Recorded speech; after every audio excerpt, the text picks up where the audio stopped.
Welcome back, everyone. Today, I'm going to start off by saying I'm sorry I didn't make a whole lot of videos recently, and I did say that I was going to, but I've just been a little bit busy. So, I'm going to start off this video with, well, I'm just going to build my terrarium for my green knoll, Philip II, and this is a very big enclosure for a lizard of that size, and I also was planning to make this enclosure for a Mediterranean house gecko that I caught in Florida, and they're not native to there, so it's good that I caught it. And so she kind of keeps on escaping, because every time that I open her cage to feed her or something, she'll escape, and she just escaped last night. So I'll try to catch her and put her in here, and I might be getting a brown anole. And down here for the bottom, I'm going to make a terrestrial section and an aquatic section. In my aquatic section, I'm going to get a couple little neon tetras, and I'd also hope to get a vampire crab. So, I'm going to start off by showing you some of the things that I use. So this is an Exoterra 2-foot tall cage. It's 18 inches by 18 inches and 2 feet tall. For the lighting, I used a Zoomed Power Sun, which provides heat and UVB. I also do have a filter back here for my animals whenever I am able to get aquatic animals, which is the Tetrafauna Repto filter, is what it's called. And so let me start off by getting some sand. Sorry for the bad angles and stuff. So I'm going to get some sand to put in this cage for my aquatic side. There we go. So what I'm going to try to do is I tried to make a little bit less sand closer to the filter so that the filter doesn't suck up the sand. And instead of having sand right up against the filter, I actually have some small pebbles. Not really small, actually. They're more like these things, these pebbles. That's what I have. And ooh, I just noticed something right over here. You probably can't see it from the angle right now, but I do have, like I said, well, I didn't actually say this yet, but this is going to be a terrarium with quite a few different animals that are, if you heard the noise, that was just my parakeet. He's out of his cage and flying around my room. But anyways, in this terrarium, I'm going to be incorporating a lot of different animals that are native to and not native to Florida and America. So, while I was down in Florida, I actually went there for a vacation. And as I was down there, I was doing a lot of herping, trying to catch reptiles and amphibians and invertebrate and stuff. And one night I went out, I believe it wasn't the night I caught my Mediterranean house gecko, but I was outside at the house we were staying at, and I noticed a millipede. The species name is the yellow-banded millipede. I'm not sure if they're native to Florida. I believe that they are. There's not much research done on them, but I'm hoping to use this millipede as my cleanup crew, or part of the cleanup crew for my terrarium, because I actually will be making this bioactive. So I'm just getting down this sand first. I'm trying to make it spread out evenly. And what I tried to do is, because I'm going to have an aquatic section as well as a terrestrial section, I decided what I'd do is I'd take the Zoomed hydro balls, or whatever they're called, and kind of build a wall of stone down here towards the bottom, and trying to block in the hydro balls, or whatever they're Zoomed. They're made for a drainage layer, basically. And so I kind of stacked up those for however tall I was going to make my dirt section. Alright, so now that I have down my substrate for my aquatic side, I'm going to try to get my dirt in there, which I made my own ABG mix, which has a lot of, it's primarily coconut core, and it does have a lot of sphagnum moss and sand mixed in with it, as well as a ton of leaves, just dead leaves. And that's what I'll be using for my substrate blend for the terrestrial part of the terrarium. I am hoping to incorporate a few, or quite a few epiphytical plants, which for those of you who don't know what an epiphyte is, it's basically just a type of plant that can grow without soil, or grow like on the side of a tree branch or whatever, because that's what they normally do, is they grow on the side of a tree branch. And so, from the Biodude, I believe is his company name, I was able to purchase quite a few bromeliads for very cheap for the size that they were and for the quality that they were. So I'm going to, that's why my soil's not really going to be super deep, is because I will be, oh man, I do have, that's why the soil's not super deep, is because I have quite a few epiphytes rather than a whole bunch of terrestrial plants. And I didn't mention this before, but this substrate is already seeded with dwarf white isopods. I've been breeding them myself. And so, down here in the soil, you guys can't see from how far away you are. And I'm not going to move the camera just because I don't want to mess up the angle that I have. It's the one good angle that I have in any of my videos. One time I actually had a good camera angle, so I'm not going to try to mess it up or anything. And then, I'm sure that quite a few of you are going to be wondering as to what I used for my background for this terrarium. And actually what it is in window baskets, it's basically like like for a pot, like a window basket you put in your window and you plant plants in it.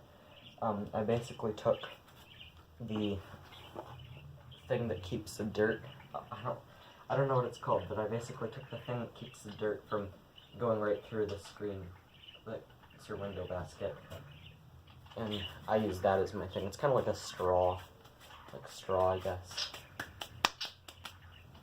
And I'm making a mess over here, kind of, which that's exactly why I laid down a ton of paper towels. And here's our banded millipede, and so I'm gonna put him in here so he can help break down any fecal, or basically any organic matter that's going to be in here that we don't need anymore, like decaying plant matter or fecal matter. And right here, this plant I have is called a parlor palm tree. They are a very popular house plant, and they're tropical. They're a type of palm tree, like I said. And so I'm just going to break up the soil here for it, so that then I can plant it in the cage. I already have it planted in my coconut core, so there's like no fertilizer or anything in here that would be harmful for my reptiles. Alright, so they basically planted this in 3 different sections whenever I bought it, so that's why it'll kind of break up into 3 different parts of the plant. Okay, so I'm going to try to plant these in the back of the cage, just because they're such a tall plant that I feel that planting it in the front, you wouldn't really see anything in the cage. That's a very important thing that you'll want to do whenever you're making terrariums, is make sure your plant, or really just any decoration, the placing of it, you don't want to really put a whole lot of tall things in the front of your cage, because then you can't see the back or the whole rest of the cage. So try to avoid putting very tall plants in the front. Try to put them in the back, that way you can actually see the whole terrarium. I might even not use the whole thing, because it seems like these plants are so big, I don't want to take up all the space in here. So just trying to work in here and cover up the roots nice and good, so that way they don't get scorched. Alright, so now that I have done those plants, I'm going to take this piece of Mopani wood. I've had this for a very long time, and I don't even know if you would have seen it in any other terrariums, probably in his earlier 10-gallon tank, because like I said in my very first video, my Reptile tour, I really have been trying to upgrade quite a few of my lizard cages, just so they have more space and can be happier and healthier. So I'm going to try to get this piece of wood situated back here so that they can kind of make caves and burrows and stuff underneath of here. Because like I said, I'm not just putting in these lizards, because, well, my green anole is arboreal. I am going to be putting in a terrestrial species, which is, hold on, so what I meant to say, I kind of wasn't paying attention to what I was saying, it was rather just talking, just to talk, but I'm going to be putting in a vampire crab, like I mentioned earlier, and those are not exactly a completely aquatic species of animal. They're more of a aquatic and terrestrial. They spend about 50% of their time in the water and 50% in the land. And so I'm going to try to set this up so it can have hiding places as well if it feels frightened or anything. This, if you've seen my leopard gecko bioactive terrarium build, this is the same thing. What I actually did is there was a plant like this, like a very grassy plant, and I cut it down because it was dead. And I ripped out the roots, and I noticed they look like this, and they're pretty cool, so I decided to take them so I could use them for my terrariums. I used 2 of them in my leopard gecko cage because they look like tumbleweeds, kind of. And then I'm just going to try to put in some stones around the base so that it doesn't wobble around too much.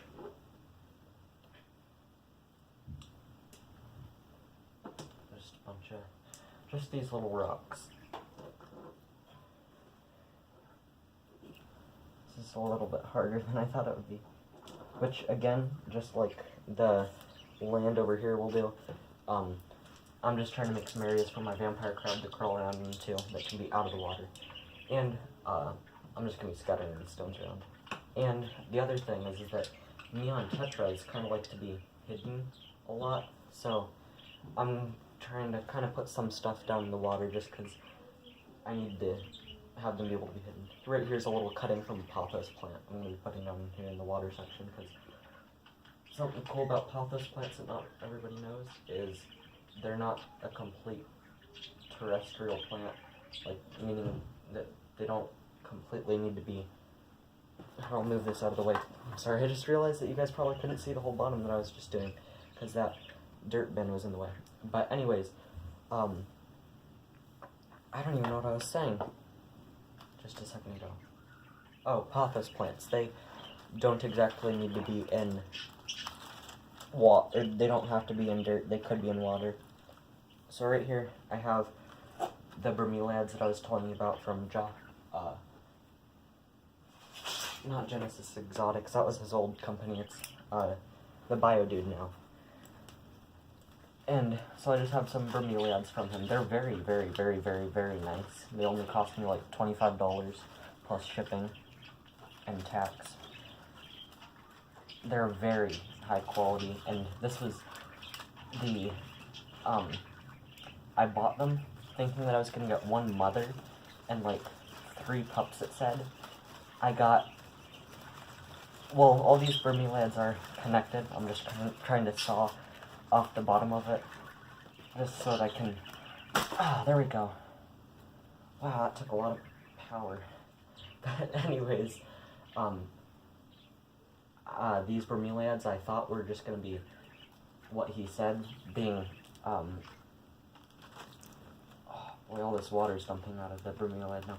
But anyways, I thought that I was just going to get 1 mother and a couple pups, which I was excited about because obviously I was getting bromeliads and I didn't have any at the time. He gave me, like, a ton of adults, which was really good. And each of the adults had a pup on the bottom of them, so I got way more than I was expecting to, which is a very good thing. Because I can use these in a lot of terrariums I'll be doing. So thank you if you're watching, the bio dude. Thank you very much. I'm just trying to plant this bromeliad here. I have moss wrapped around the branch, and I'm hoping for my bromeliads to be able to stick onto. And so, that's what they're going to be growing into. But like I said, they're an epiphyte, so they don't need to have any dirt. I'm just going to be cutting off a couple more of these because they're all connected.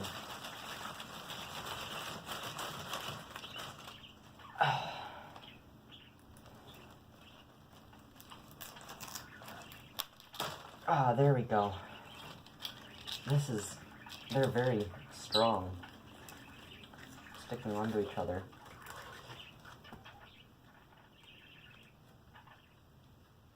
Which is good. Hopefully, I can get these plants to root onto the branches like I want them to, which they are already. They do already have roots on the bottom. So, let me just, yeah, this terrarium turned out way nicer than I thought it would. I thought it wasn't going to turn out that great for the plants that I had. Which, oh, by the way, this plant right here, I have no clue what it is. My family had it growing outside in a pot, and I thought it looked super cool, so I'll take a cutting, which I did, and now I have it in here. It's some sort of a vine, which I hope will grow, because I'm not the best with vines. I really like them, but I'm not the best at growing them, so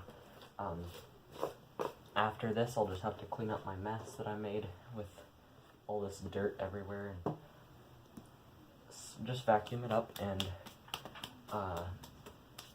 I'll put in the animal, and you guys can watch the animal in the new habitat as I get water to fill up the water bottom, and then I'll turn on the waterfall from the filter, because I kind of set it up to be a waterfall, which I used just bark from a tree that I cooked in the oven, which my whole family thinks I'm really weird because I keep on cooking bark in the oven, which, yeah, it's pretty weird, but I'm cooking out the parasites, so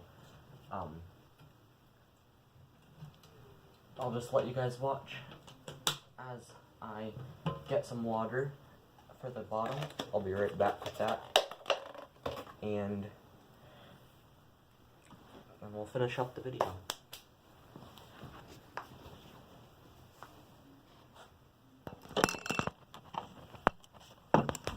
So, sorry right now for how I'm trying to set it up, but there, you guys can see pretty good the terrarium. And I'll be right back like I said.